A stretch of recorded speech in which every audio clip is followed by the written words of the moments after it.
Ketua DPP PDI Perjuangan atau PDIP bidang politik Puan Maharani membeberkan nama-nama figur yang masuk bursa partainya. Dalam hal ini pendamping Ganjar Pranowo sebagai bakal calon wakil presiden atau cawapres di Pilpres 2024 mendatang. Menurut Puan Maharani ada 10 nama figur yang kini masuk pertimbangan PDIP untuk dibahas. Ia pun menyebut satu persatu nama dari mulai Menko Polhukam Mahfud MD, Menteri BUMN Erick Thohir, hingga Gubernur Jawa Barat Ridwan Kamil.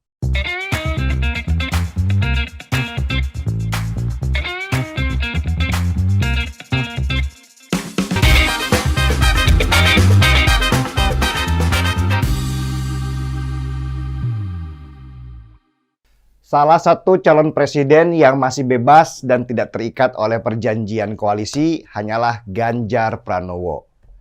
Ganjar itu beruntung, dia didukung oleh PDI Perjuangan yang sebenarnya nggak perlu berkoalisi dengan partai lain untuk mencalonkan seorang calon presiden.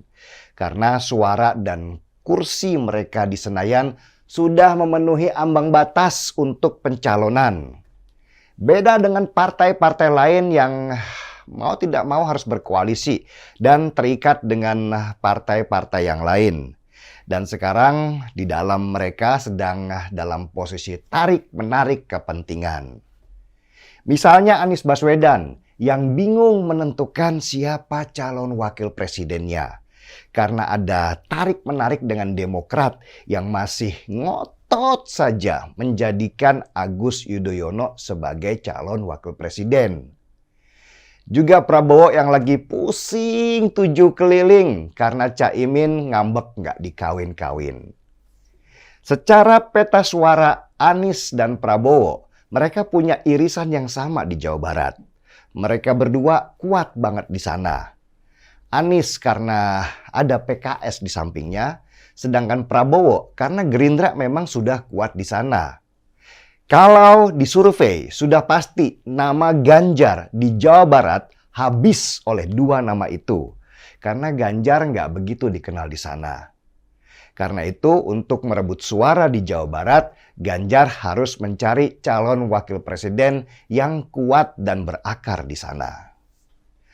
Nama Ridwan Kamil, Gubernur Jawa Barat, itu menjadi cocok kalau disandingkan dengan Ganjar supaya dia bisa bertarung di Jawa Barat. Ada nama Ridwan Kamil yang bisa mengiris suara Anies Baswedan dan Prabowo di sana. Cuma memang kalau Ridwan Kamil harus dipasangkan dengan Ganjar, Golkar juga harus clear dulu. Dia ada di Ganjar atau tidak. Kalau Golkar ke Gerindra misalnya, sudah pasti harapan Ridwan Kamil menjadi calon wakil presiden pupus sudah. Selain di Jawa Barat, Jawa Timur itu juga penting buat Ganjar yang sekarang ini menguasai Jawa Tengah. Jawa Timur adalah provinsi terbanyak kedua penduduknya di Pulau Jawa. Ganjar harus bisa juga menggandeng tokoh di Jawa Timur supaya bisa memperluas suara buat dia. Dan dengar-dengar nama Profesor Mahfud MD semakin menguat menjadi calon wakil presidennya Ganjar. Karena Mahfud MD diterima oleh para kiai di sana. Tapi kalau nanti Prabowo misalnya masih bersama PKB, maka medan pertarungan di Jawa Timur itu akan semakin ketat karena PKB juga kuat di sana. Sebenarnya sih, secara pribadi saya suka kalau Ganjar pasangan sama Gus Yakut misalnya, Menteri Agama yang juga Ketua Umum Ansor dan Panglima Banser NU. Mereka sama-sama muda. Tetapi masalahnya Gus Yakut juga sama-sama dari Jawa Tengah seperti halnya Ganjar. Jadi kalau mereka dipasangkan tentu tidak akan menambah suara.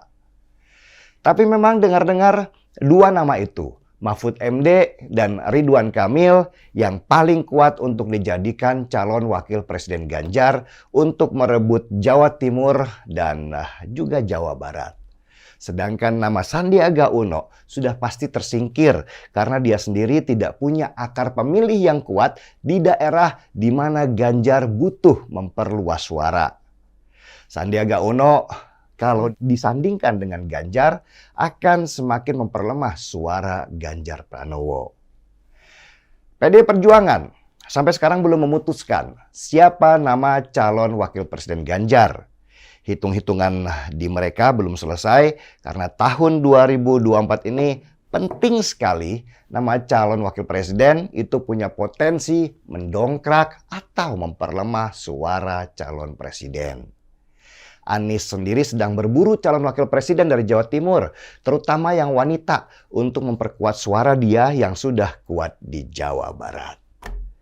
Pilpres memang masih lama, tetapi memantau situasi dan menganalisanya adalah sebuah keasikan tersendiri. Tentu sambil seruput secangkir kopi.